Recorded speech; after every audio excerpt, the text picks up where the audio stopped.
Hello everyone, welcome back to our Transfer of Property Act lecture series.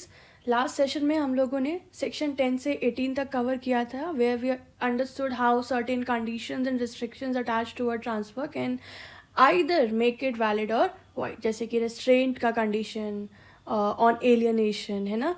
And we also discussed transfer for unborn persons and also a very famous rule against perpetuity. आज हम लोग section 19 onwards discuss करेंगे. ठीक है, we are moving a one step further. ठीक है, जिसमें हम लोग different types of interest explain करेंगे, like the vested interest, contingent interest and the conditional interest. तो हम लोग आज सेक्शन 19 से 34 कवर करने वाले हैं. फिर उसके अगले सेक्शन में अगले सेशन में 35 कवर करेंगे. इलेक्शन का टॉपिक वो अलग से कवर करेंगे क्योंकि बड़ा है और इम्पोर्टेंट है. ठीक है, तो चलिए शुरुआत करते हैं सेक्शन 19 के साथ. तो मैंने आपको बताया कि जब भी हम किसी प्रॉपर्टी का ट्रांसफ़र करते हैं तो उस ट्रांसफ़र से ना एक इंटरेस्ट क्रिएट होता है. या तो हमें वो इंटरेस्ट इमीडिएटली मिल जाता है या फिर कुछ कंडीशन पूरी होने पर फ्यूचर में मिलता है. ध्यान से सुनना. तो इसी बेस पर ट्रांसफ़र ऑफ प्रॉपर्टी एक्ट दो मेन टाइप के इंटरेस्ट बताता है हमें. एक बता रहा है वेस्टेड इंटरेस्ट और एक बताता है आगे सेक्शन 21 में कंटिंजेंट इंटरेस्ट. ठीक है, तो ये सेक्शन नंबर भैया याद रखना. 19 में है वेस्टेड इंटरेस्ट, 21 में है कंटिंजेंट इंटरेस्ट. ठीक है, और दोनों का जो डिफरेंस है वही डिसाइड करता है कि प्रॉपर्टी कब और कैसे लीगली मिलती है. ठीक है, तो चलिए सेक्शन 19 से शुरुआत करते हैं. इसका स्टैट्यूटरी प्रोविजन कहता है that if a property is transferred and it is not contingent and it is not dependent on any condition, है ना, then the interest created is called the vested interest even if the possession is delayed. क्या कह रहा है ये कि अगर property का ट्रांसफ़र किसी कंडीशन पर डिपेंड नहीं है, if it is not based on any condition, ठीक है, मतलब उसका होना पक्का है. अगर वो किसी कंडीशन पर डिपेंड नहीं है इसका मतलब उसका होना पक्का है, तो ट्रांसफरी का उस पर वेस्टेड इंटरेस्ट तुरंत बन जाता है. ठीक है, चाहे फिर भले ही पोजेशन आपको बाद में मिले लेकिन उसका हक आपको अभी मिल गया. ये इसका मतलब कि भाई किसी भी तरीके की कंडीशन नहीं लगाई गई है पार्टी की तरफ से कि ऐसा होगा वैसा होगा तब प्रॉपर्टी मिलेगी तब उसमें इंटरेस्ट क्रिएट होगा. नहीं, कोई अगर कंडीशन नहीं है या आपका जो ट्रांसफ़र है वो किसी कंडीशन पर बेस्ड नहीं है तो उस इंटरेस्ट को हम वेस्टेड कहते हैं. यानी कि आपको पोजेशन भले ही बाद में मिले लेकिन आपका उसके ऊपर हक अभी ही मिल गया है. इसे हम कहते हैं वेस्टेड इंटरेस्ट. तो इससे हमने क्या जाना कि no condition is equals to vested interest. And also right present होता है, भले ही आपको पोजेशन फ्यूचर में मिल सकता है. राइट प्रेजेंट में है, पोजेशन फ्यूचर में मिल सकता है. ठीक है, तो इसका मतलब क्या है कि भले ही अगर ट्रांसफरी मर भी जाए जिसको ट्रांसफ़र की जा रही है बिफोर टेकिंग द पोजेशन, तो इंटरेस्ट उसके एयर्स को पास हो जाता है with in this concept of या as per this concept of vested interest. Such interest passes to the heirs even if the transferee dies. ठीक है, एग्जाम्पल से समझिए कि ए एक व्यक्ति है जिसने ट्रांसफ़र की है एक लैंड बी को which is to be possessed after 5 years, जो 5 साल के बाद वो पजेस करेगा. तो बी के पास अभी से उस प्रॉपर्टी का वेस्टेड इंटरेस्ट आ गया क्योंकि कोई अनसर्टेन कंडीशन नहीं लगाई गई इस ट्रांसफ़र में, बस पोजेशन डीले हुआ है. तो अगर बी मर भी जाए तो ये जो राइट है उसके लीगल एयर्स को ट्रांसफ़र हो जाएगा. ठीक है, तो ये है हमारा वेस्टेड इंटरेस्ट का कंसेप्ट. आगे बढ़े. 20 वेस्टेड इंटरेस्ट से जुड़ा हुआ एक प्रोविजन बताता है that when the unborn person gets the vested interest. So it says that आप डायरेक्ट अनबॉर्न को तो प्रॉपर्टी नहीं दे सकते. एज पर सेक्शन 13 हमने पढ़ा था, इसलिए हम क्या करते हैं पहले एक लिविंग पर्सन को ट्रस्टी बनाते हैं, एक लाइफ इंटरेस्ट क्रिएट करते हैं.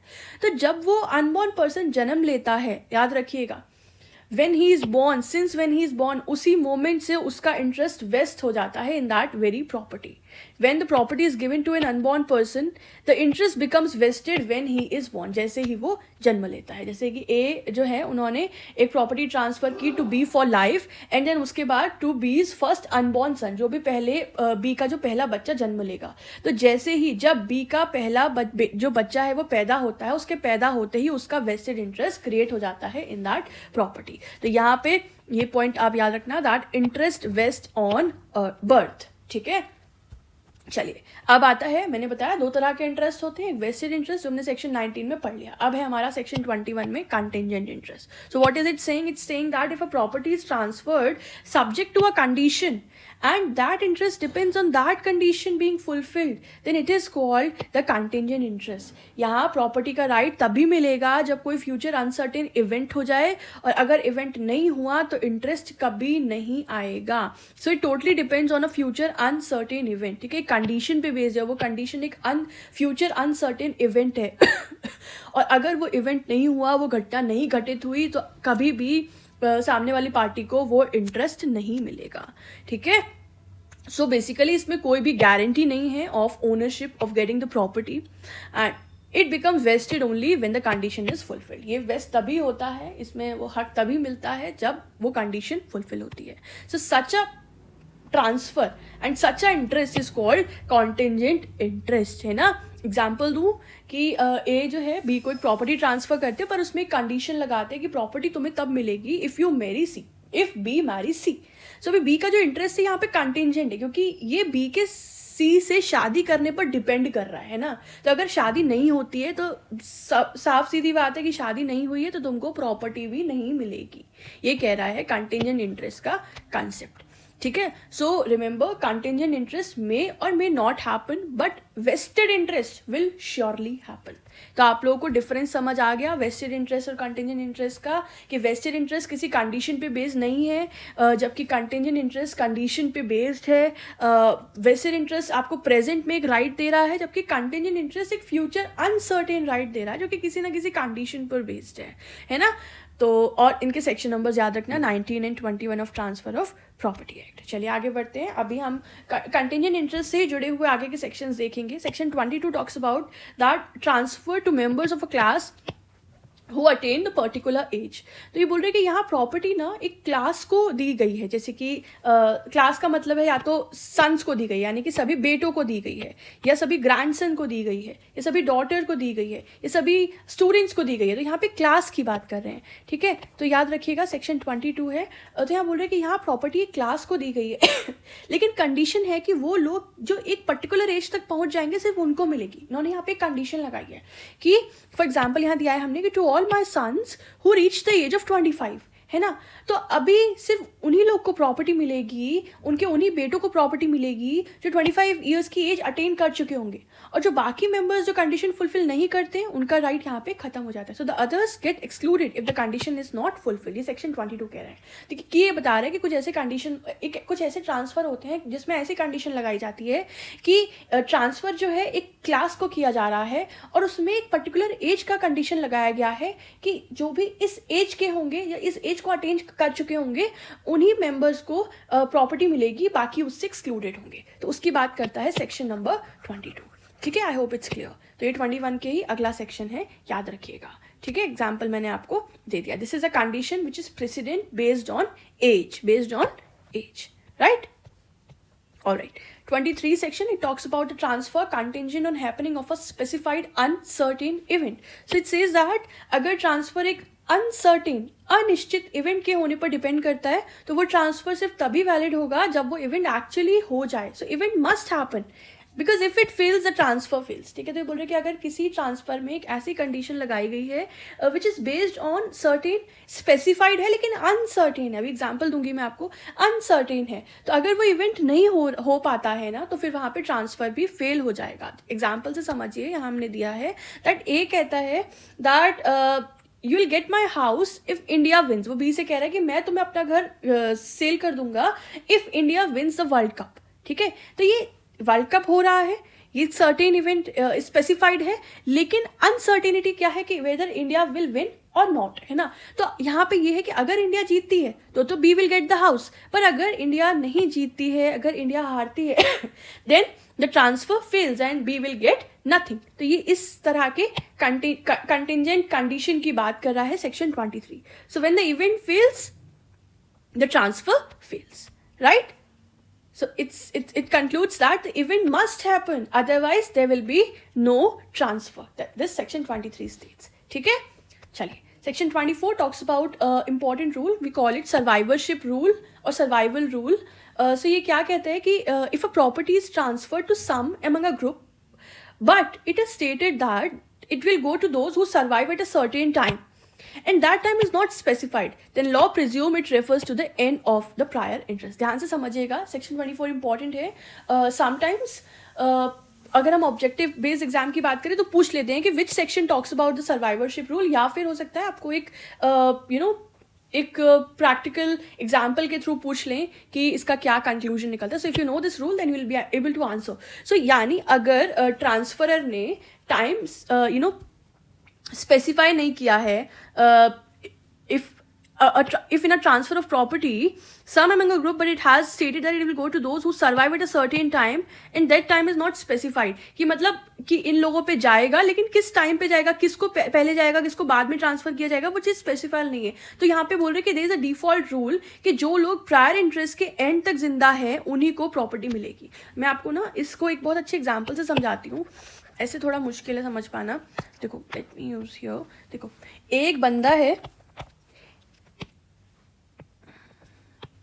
देयर इज अ पर्सन ए. उन्होंने क्या किया, अपनी प्रॉपर्टी जो है वो बी को दी, प्रॉपर्टी दी अपनी बी को फॉर लाइफ, कि आप अपने पूरे जीवन तक इसको यूज करें, ठीक है.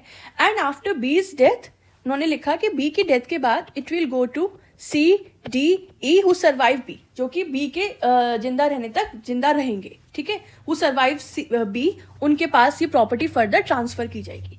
अब क्या हुआ, बी की डेथ के बाद जो सी डी ई जिंदा होंगे उनको प्रॉपर्टी मिलेगी as per this general rule. तो जो मर गए होंगे उनका इंटरेस्ट लैप्स हो जाएगा. ये कहता है सर्वाइवल रूल कि जो जिंदा रहेंगे उस लास्ट प्रायर इंटरेस्ट वाले पर्सन के टाइम तक ही will get the surviving person will get the property, and जो बाकी होंगे उनका जो इंटरेस्ट है वो लैप्स हो जाएगा. So it says that the surviving person at the end of prior interest takes the property, ठीक है. The surviving person at the end of prior interest will take the property. This is the survival rule as per section number 24, ठीक है. चलिए अब आगे बढ़ते हैं. अब तक हम लोगों ने देखा, ये एग्जाम्पल भी है, यू कैन रीड दिस. अब तक हमने देखा वेस्टेड और कंटिंजेंट इंटरेस्ट किस तरह से वर्क करते हैं. एक सर्टेनिटी देता है और दूसरा कंडीशन पर डिपेंड करता है. अब हम लोग फर्दर कंसेप्ट की तरफ बढ़ रहे हैं, that we call the conditional transfers. यहाँ पर फोकस है कंडीशन पे, मतलब प्रॉपर्टी तभी मिलेगी या खत्म होगी जब कोई स्पेसिफिक कंडीशन पूरी हो या फेल हो, ठीक है. और सेक्शन 25 से 34 तक इसी लॉजिक को हम एक्सप्लेन करते हैं. All right, section 25 specifically talks about the conditional transfer. It says that a transfer is void if the condition attached to it is impossible, illegal, immoral, fraudulent or opposed to policy. कि अगर कोई property transfer करते वक्त इसी condition, एक ऐसी condition लगाई गई है जो इलीगल हो या इमोरल हो या फ्रॉडुलेंट हो या अपोज टू पब्लिक पॉलिसी हो, तो पूरा का पूरा ट्रांसफर वॉइड हो जाता है, ठीक है. लॉ कभी भी किसी इलीगल या इमोरल कंडीशन को सपोर्ट नहीं करता है. फॉर एग्जाम्पल अगर ए बी को ये कह के लैंड ट्रांसफर करता है that I will transfer you the land if you murder C, अगर तुम सी का मर्डर करते हो तो this is void because condition is itself illegal, है ना. Similarly if A transfers property to B if B touches the moon, एक ऐसी कंडीशन लगा दी कि अगर तुम मून को टच कर सकते हो then I transfer you this property. So this is an impossible condition, so hence this is again void, है ना. This transfer, this condition, everything is void. Immoral की बात करें, सो if A says to B कि I'll give you my property if you live in adultery, so this is again opposed to morality, so this is void, है ना. तो इस तरीके के अगर कोई भी कंडीशंस लगा के ट्रांसफर किया जाता है so that condition is void of initio as per section number 25, ठीक है. so always check is the condition lawful and possible. If not, then the entire transfer fails under section 25. Now 26 talks about an important doctrine called as the doctrine of Cyprus, ठीक है. ये question भी पूछते हैं doctrine of Cyprus किस section में है. This is section number 26. It talks about fulfillment of a condition precedent. So और मैं आपको एक टाइमोलॉजिकल मीनिंग बताई दूँ. Cyprus का मतलब है as near as possible, okay. So it says that if a transfer is to take effect on fulfilment of a condition it will wait until that condition is satisfied. यानी जब एक transfer तभी valid होना बताया गया हो जब कोई कंडीशन पूरी हो जाए, प्रायर कंडीशन पूरी हो जाए, तब ट्रांसफर तब तक रुक जाता है, ठीक है, कि पहले वो कंडीशन पूरी हो जाए। पर अगर हाँ कंडीशन एग्जैक्टली पूरी नहीं भी हो पा रही है तो और अगर सब्सटेंशियली पूरी हो गई है तब भी लॉ उसको वैलिड मान लेता है एज नियर एज पॉसिबल, जितना संभवतः पॉसिबल हो। सो प्रायरली ये है that the transfer waits until the condition is fulfilled, ठीक है। एक एग्जाम्पल दे देती हूँ मैं आपको यहाँ पे, दैट ए कहता है बी से that I will transfer my property to you if you marry with X consent, ठीक है। वो कह रहा है कि अगर तुम एक थर्ड पार्टी एक्स उसकी कंसेंट से ट्रांसफर उस एक्स की कंसेंट से शादी करते हो, then I transfer you the property. अब क्या हुआ, वो जो थर्ड पार्टी था एक्स वो मर गया बिफोर गिविंग द कंसेंट देने से पहले। बट जो उस एक्स व्यक्ति के जो एयर्स थे, उनके जो आगे के मेंबर्स थे, फैमिली मेंबर्स थे, उन्होंने अप्रूव कर दी वो मैरिज। तो ये माना गया that the condition is considered substantially fulfilled और आगे का जो ट्रांसफर है वो कंसिडरेबली हम वैलिड कंसिडर कर सकते, ठीक है। So this is talking about starting a transfer. ये कंडीशन प्रीसिडेंट है, ठीक है। इसमें कंडीशन पहले पूरी होनी चाहिए एंड फिर उसके बाद जो है वो ट्रांसफर पूरा होता है, तब तक ट्रांसफर जो है वो वेट करता है। So this is section 26, the doctrine of cypres. Okay, 27 talks about conditional transfer to one coupled with the transfer to another on the failure of disposition। क्या कह रहे हैं दैट यहाँ बेसिकली ना एक ऑल्टरनेटिव अरेंजमेंट होती है। क्या कह रहे हैं कि अगर पहला ट्रांसफर हुआ है टू ए, वो किसी रीजन से फेल हो जाता है, तो ऑटोमेटिकली दूसरा transfer which is suppose to be given to B वो एक्टिवेट हो जाता है। अगर एक पहले वाले का ट्रांसफर फेल हो रहा है तो दूसरे का ट्रांसफर एक्टिवेट हो जाता है।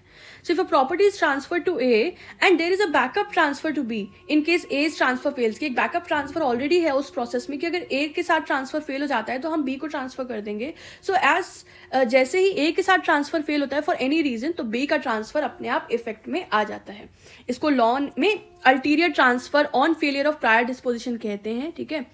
और एक एग्जांपल दे देते हैं हम आपको, that A transfers land to B, A B को लैंड ट्रांसफर करते हैं and if B dies without children to C, कि अगर बी बिना बच्चों के मर जाते हैं, उनके बच्चे नहीं होते, तो ये जो प्रॉपर्टी है वो सी को चली जाएगी।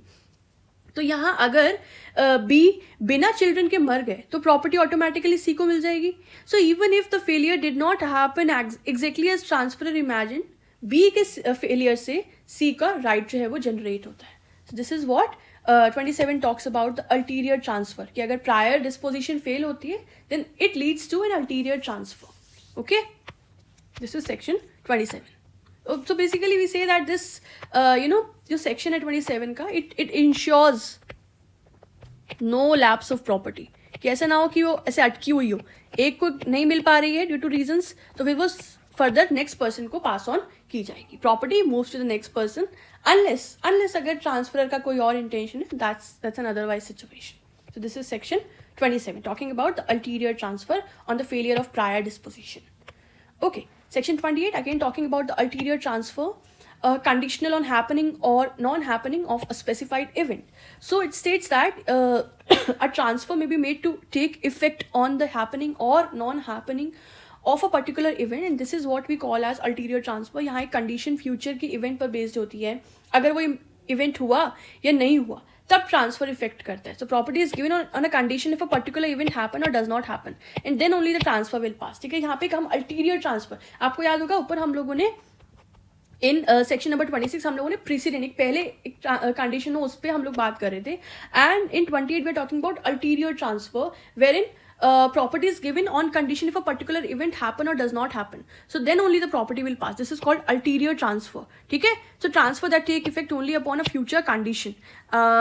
और याद रखना ये जो ट्रांसफर होगा that subject to section 10, 12, 21 to 25, 27 and then only it becomes meaningful, lawful and possible, ठीक है। जैसे कि अगर हम कहें कि ए बोलते हैं कि I transfer my property to B if B returns from abroad within 1 year, कि अगर वो 1 साल के अंदर अंदर विदेश से वापस आ जाता है तो मैं उसको प्रॉपर्टी दे दूंगा, अदरवाइज मैं ये प्रॉपर्टी सी को दे दूंगा। इस तरीके की एक अल्टीरियर कंडीशन लगाई गई ऑन द हैपनिंग और non happening of a specified event. तो यहाँ पे बी के लिए तो पॉजिटिव कंडीशन है कि अगर वो वापस आ जाएगा then he will get the property, और सी के लिए नेगेटिव कंडीशन है कि अगर वो वापस आ गया तो he will not get the property. So if B returns then he will get the property and if he does not return then C will get the property, right. So this is something we call it ulterior transfer, wherein it takes effect only upon a future condition, right? Okay. Section 29 talks about the fulfillment of subsequent conditions. So 25 onwards आप देखिएगा सब हम लोग conditions की बात कर रहे हैं, prior condition, subsequent condition, ulterior condition और alternate situations, है ना. 29 में we are talking about the fulfillment of a condition subsequent. It says that basically ना it is tightening the rule कि जब ट्रांसफर क्लियरली स्पेसिफाई करता है कि ये राइट तभी मिलेगा जब कंडीशन एग्जैक्टली पूरी हो, तो कोड उसको स्ट्रिक्टली इंटरप्रेट करेगा. ठीक है. In ulterior transfer will not take effect unless condition is strictly fulfilled. ये 29 उसके क्या करेगा, अगर if you are putting in ulterior transfer, ठीक है, और अगर वो ट्रांसफर वो जो कंडीशन जो है वो सही से फुलफिल नहीं होती है, देन ट्रांसफर जो है वो इफेक्ट में नहीं आएगा. ठीक है. So this is what it says. जैसे कि अगर ए कहता है कि I'll transfer my property to B if B becomes a lawyer within 3 years. तो एक इन्होंने कंडीशन इम्पोज कर दी कि अगर B 3 साल में लॉयर बनता है then I'll give my property to B, otherwise मैं C को दे दूंगा. तो अगर B 3 साल में लॉयर नहीं बनता है तो C का राइट एक्टिवेट हो जाता है. अगर कंडीशन स्ट्रिक्टली फॉलो नहीं होती है तो ट्रांसफर फेल हो जाता है. This is what section 29 states. So it is, याद रखना 29 is majorly focusing upon the strict compliance, right.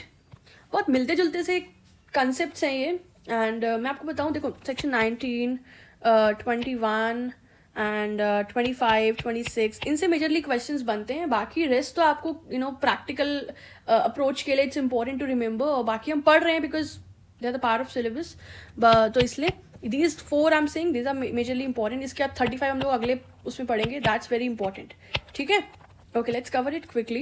Section 30 talking about the prior disposition not affected by invalidity of ulterior disposition. This is very good. ये बोल रहे कि if the ulterior transfer is invalid, so then it doesn't affect the earlier valid transfer. अगर backup transfer void हो गया, एक ulterior transfer था, backup transfer था, अगर वो वॉइड हो गया तो पहले वाला वैलिड ट्रांसफर जो था वो जो कि प्राइमरी डिस्पोजिशन था वो अपनी प्लेस पर बना रहेगा. लॉ कहता है कि एक वैलिड ट्रांसफर को इनवैलिड क्लॉज से अफेक्ट नहीं किया जा सकता है. एग्जाम्पल से समझो कि ए ने अपनी प्रॉपर्टी ट्रांसफर की बी को फॉर लाइफ एंड ये बोला कि आफ्टर हिज डेथ ये जाएगी सी को. अब क्या हुआ, due to certain reason if C's transfer is invalid, ये बोल रहे कि जो सी को ट्रांसफर होगा वो इनवैलिड होगा. सो इसकी वजह से ऐसा नहीं है कि जो बी को ट्रांसफर किया जा रहा है, जो बी का लाइफ इंटरेस्ट है वो भी खत्म हो जाएगा. नहीं, बी का जो लाइफ इंटरेस्ट है वो वहीं वैलिड रहेगा. ये बोल रहे हैं इसलिए कि जो अल्टीरियर ट्रांसफर है वो उसका अगर इनवैलिड होना वो अर्लियर ट्रांसफर की वैलिडिटी पे अफेक्ट नहीं करेगा. ये बोल रहा है सेक्शन 30. ठीक है, याद रखना, अच्छा कंसेप्ट है. Okay. Section 31 talking about that condition that transfer shall cease to have effect is the determinable interest. What does it say? That यहाँ पे ना एक ट्रांसफर वैलिडली स्टार्ट होता है ना, लेकिन एक अनसर्टेन इवेंट के होने पर खत्म हो जाता है. ऐसा हो रहा है क्या transfer can and if a specified event happen और नॉट हैपन. तो इसको हम कंडीशन सब्सिक्वेंट भी कहते हैं. This is what we call as a determinable interest. ठीक है. A transfer may be made to cease in the happening और non happening of an uncertain event. This is called determinable interest. For example, A transfers property to B, but if B marries a foreigner the property shell revert to ए. ये बोल रहे कि ए B को property transfer करेगा, लेकिन अगर B ने किसी फॉरेनर, किसी विदेशी महिला के साथ शादी कर ली तो प्रॉपर्टी जो है वो वापस ए के पास आ जाएगी. ठीक है. तो जब तक बी शादी नहीं कर रहा है उसका राइट वैलिड है. जैसे ही वो फॉरेनर से शादी करेगा, जैसे एक स्पेसिफाइड इवेंट हो जा रहा है जो पहले लगाया गया कि ऐसा करेगा तो वापस आ जाएगी, तो जैसे ही उसने फॉरेनर से शादी करी उसका राइट ऑटोमेटिकली डिटरमाइन हो जाएगा और वो वापस रिवर्ट हो जाएगा to A. This is what section 31 states. So it says that a transfer which is valid from the beginning but it ends on or it ceases on certain event, then उसको बोलते हैं हम determinable interest. ये बात पहले से determine कर दी जाती है while making the transfer. ठीक है. चलिए सेक्शन 32 ये बोल रहे हैं कि इसमें जो कंडीशन ऊपर इम्पोज की जा रही है, ये बात याद रखना कि जो भी कंडीशन लगाई जा रही है at the time of making the transfer वो इनवैलिड नहीं होनी चाहिए. सेक्शन 32 इतनी बात कहता है. Now what does 33 states? It talks about the transfer conditional on performance of act and where no time is specified. यहाँ बोल रहे कि लॉ यहाँ रीजनेबल बिहेवियर एक्सपेक्ट कर रहा है कि अगर टाइम फिक्स नहीं है, एक बोल रहे ना कि ये ट्रांसफर डिपेंड कर रहा है कंडीशन पे, conditional on performance of an act. तो बोल रहे कि अगर यहाँ पे टाइम फिक्स नहीं है तो ट्रांसफर को एक्ट करने में डिले नहीं करना चाहिए. यहाँ पे रीजनेबल टाइम का हमसे हमारा मतलब है हर केस के फैक्ट्स पर डिपेंड करता है. ठीक है. फॉर एग्जाम्पल, अगर ए कह रहा है that I give you this land if you build a school, कि मैं तुम्हें ये जमीन दे रहा हूँ अगर तुम इस पर स्कूल बनाते हो तो, है ना, लेकिन उसमें टाइम नहीं मेंशन किया कि कितने समय में तुम्हें स्कूल बनाना पड़ेगा. तो बी, लेकिन फिर भी एक एक रीजनेबल टाइम फ्रेम लेना पड़ेगा, बी को एक रीजनेबल पीरियड में स्कूल बनाना होगा उस लैंड पे, अदरवाइज वो ट्रांसफर फिर फेल हो जाएगा। ये कहता है 33 कि अगर बोल रहे हैं कि ट्रांसफर एक परफॉर्मेंस ऑफ एक्ट पे बेस्ड है और उसमें टाइम नहीं मेंशन है, तो फिर उसको हम लोग रीजनेबल टाइम कंसिडर करेंगे। ये कह रहा है सेक्शन 33। और आज का हमारा आखिरी section 34, it says that transfer conditional on performance of act where time is specified. वही ऊपर वाली बात का कंटिन्यूएशन है कि यहाँ पे भी ट्रांसफर एक कंडीशन पे बेस्ड है, condition on a performance of an act, लेकिन यहाँ पे टाइम स्पेसिफाइड है। तो जरूरी है that act must be completed और must be done within the time. ठीक है, वो उस टाइम पीरियड में पूरा हो जाना चाहिए। लेकिन अगर कुछ ऐसी स्थिति पैदा हो जाए that he fails to do so, वो नहीं कर पा रहा है उसे टाइम पे पूरा, क्यों नहीं कर पा रहा है? क्योंकि एक थर्ड पार्टी ने फ्रॉड कमिट कर दिया, due to the fraud of someone who benefits from that failure. तो यहाँ पे एक्स्ट्रा टाइम अलॉट किया जा सकता है for the performance of that act. Then extra time will be allowed to perform the act to make up for the delay cause by that fraud, है ना। अगर ट्रांसफर के साथ एक फिक्स टाइम दिया गया है, जैसे कि 2 साल की अवधि दी गई है, तो उसी पीरियड में कंप्लीट होना चाहिए।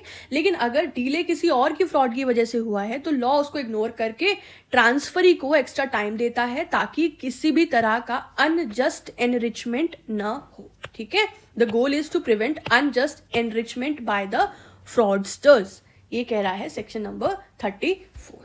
तो with this we are done with all the sections जो कि हमें आज कवर करने थे। कल हम लोग नेक्स्ट सेशन में सेक्शन 35 से कवर करेंगे इलेक्शन वगैरह का। एक बार जल्दी से क्विक रिकैप ले लेते हैं, then we'll sum up this lecture. 13 में हमने पढ़ा वेस्टेड इंटरेस्ट का कंसेप्ट। 20 में बोला मैंने अनबॉर्न पर्सन का जो राइट है वो जैसे ही वो जन्म लेता है वैसे ही वेस्टेड हो जाता है। 21 में हमने कंटिंजेंट इंटरेस्ट पढ़ा, that property depending upon a condition on happening or non-happening of an event, a future uncertain event। फिर 22 बात करता है कि अगर ट्रांसफर एक क्लास को किया जा रहा है और जिसमें एक पर्टिकुलर एज की कंडीशन लगाई जाती है। ठीक है, 23 टॉक्स अबाउट कि the contingency depending upon the happening of a certain specified uncertain specified event. 24 में हमने सर्वाइवल रूल पढ़ा था। 25 कंडीशनल ट्रांसफर की बात करते हैं कि अगर कोई भी कंडीशन इलीगल, इम्पॉसिबल, इमोरल होती है तो कंडीशन और ट्रांसफर दोनों चीजें वॉइड होंगी। 26 हमें कंडीशन प्रेसिडेंट की बात करता है, जिसमें डॉक्ट्रिन ऑफ सिप्रेस हम पढ़ते हैं कि ट्रांसफर वेट करेगा जब तक कंडीशन फुलफिल ना हो जाए। 27 में हमने ट्रांसफर विद बैकअप पढ़ा कि अगर प्रायर ट्रांसफर फेल हो जाता है तो फिर वो क्या बोलते हैं, next person will take effect. ठीक है, ओके। उसके बाद 28 में हमने अल्टीरियर ट्रांसफर पढ़ा, that based upon certain future event और उसके हैपनिंग और नॉन हैपनिंग पे। ठीक है, then 29 we read about the fulfilment of condition की स्ट्रिक्ट कंप्लायंस रिक्वायर्ड है, 29 में बोलते हैं।